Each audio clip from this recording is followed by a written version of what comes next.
update, guys. Still stuck, as you guys can see. This is great. And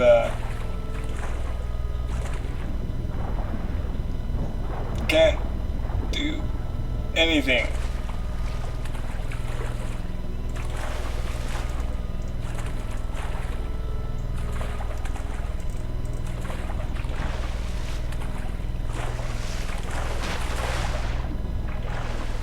See, there's a player right there.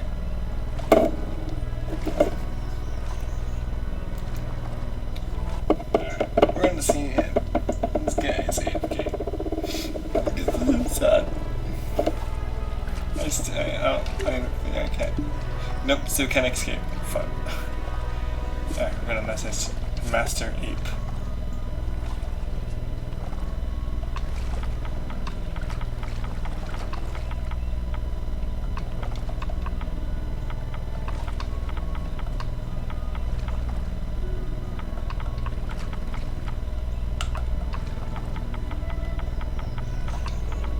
Hello everybody and welcome to a commentary on how to beat Dark Souls Remastered in less than an hour, or maybe better to say the Dark Souls Remastered any percent speedrun.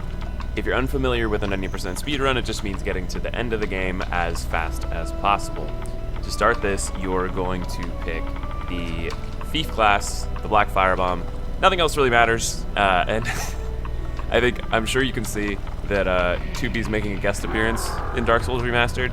I installed a mod to change the Thief armor in a retexture to 2B, so it doesn't do anything else other than retexture the armor. I just, after running this speedrun almost 200 times, I wanted something else to look at other than the basic Thief armor in the game. I've actually only modified 3 things in the game, 2 of which I'll tell you now. The Grasscrest shield, it has a retexture, the Thief's armor has a retexture, and then there's one other mod that we'll discuss later when we get into the meat of the run. But all you're going to do here is, on the ladder, you're going to take off the straight sword, broken straight sword, and take off the Thief's armor. Then you want to run right here. You can see there's a little gap in between the stones, and you want to aim up and throw 3 firebombs. The first firebomb will hit when the Asylum Demon comes down, the other 2 will hit. You'll have time to roll, throw 2 other bombs, and that'll be it. You typically have time to throw 2 bombs, but every now and again you'll have to roll on the 4th bomb to dodge an attack from the demon, but it doesn't lose you too much time. You want to grab the shield here, you don't want to grab your weapon. This guy is the real-time loss. Trying to get past him is always a pain in the butt. If you time it right with his arrows, you can actually get past him, but it's definitely not the easiest thing in the world to do. When you go through this gate, you can go ahead and equip your target shield. You're going to run up, get the boulder to come down, and then you're going to go pay Oscar a visit. You need to fully exhaust this dialogue because we want the Estus Flask, and you also need both of the keys so that you can get through the door down here. And then that's pretty much going to be the end of the Asylum. It's pretty straightforward. You probably will not have a lot of variation in times for the Asylum if you were to attempt this run, just because it's very repetitive. Now, one thing to note here is that you can see my time is still running. The time is running because I have my split set to real time, but this speedrun is judged on in-game time. So that is the time that will be on the save file at the end of the run. So I will, at the end of the run, look at my save file to see what my actual time is. My splits are just being done on real time, so they're always still being compared against the same time. And when you get to Firelink, you're going to want to sprint down to New Londo, because we're going to go get the few items that are going to be key in this run. When you get to this elevator, you're going to want to use your humanity. If I remember correctly here, I'm going to show that the Thief's armor is just a retexture because put on the helmet and you can see it's 2B's face.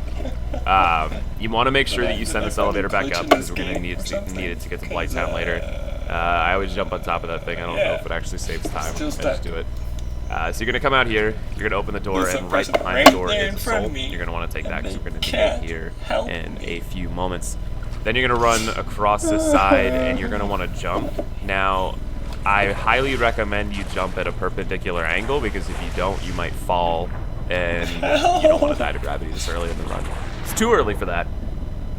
So then we're gonna run up to this dragon. This is a good time to remind, if you've seen any of my past Dark Souls speedruns, you know stamina management is a big key because a lot of these speedruns are just sprinting. The way stamina management works in this game is you don't ever want to let your stamina entirely run out, and then as your stamina reaches its top, you want to start using it again. So to note there, what I did is I grabbed the Dragon Crest Shield. We're going to need that at the end of the run, and I grab a second soul. So you want to grab the Dragon Crest Shield, and then you want to quickly move all the way to the right. That way that swipe doesn't get you, because it'll kill you. For this guy, you want to run directly at his face, and then depending on what he does, you can dodge to the left. I dodge to the left either way, but sometimes he'll fire his lightning straight forward. It's still safe to dodge directly diagonally to the left. Alright, guys. That guy you can run around, this guy square up, and then move to his left, and then you want to stay on the left side because you want to kite this Hellkite over, if it's a Hellkite, and then you want to move over to the right. What'll happen is if you run in the middle of the bridge too much, you'll get fucked. If you run the bridge a little bit too much, both will come at you at the same time, and you won't be able to circle around them. So stay to the left, swing to the right. Asshole wouldn't help me. And then you're going to want to grab the red Tearstone Ring, a key for this run. Roll off at a perpendicular angle, that's really important. This dude. And then you're going to want to roll 3 times when you hit the watching bottom. me. It's important because you want to take the right amount of fall here, damage to not die. And you want to roll 3 times because often lightning will follow you. Thank you for watching. This area will take a little bit of practice.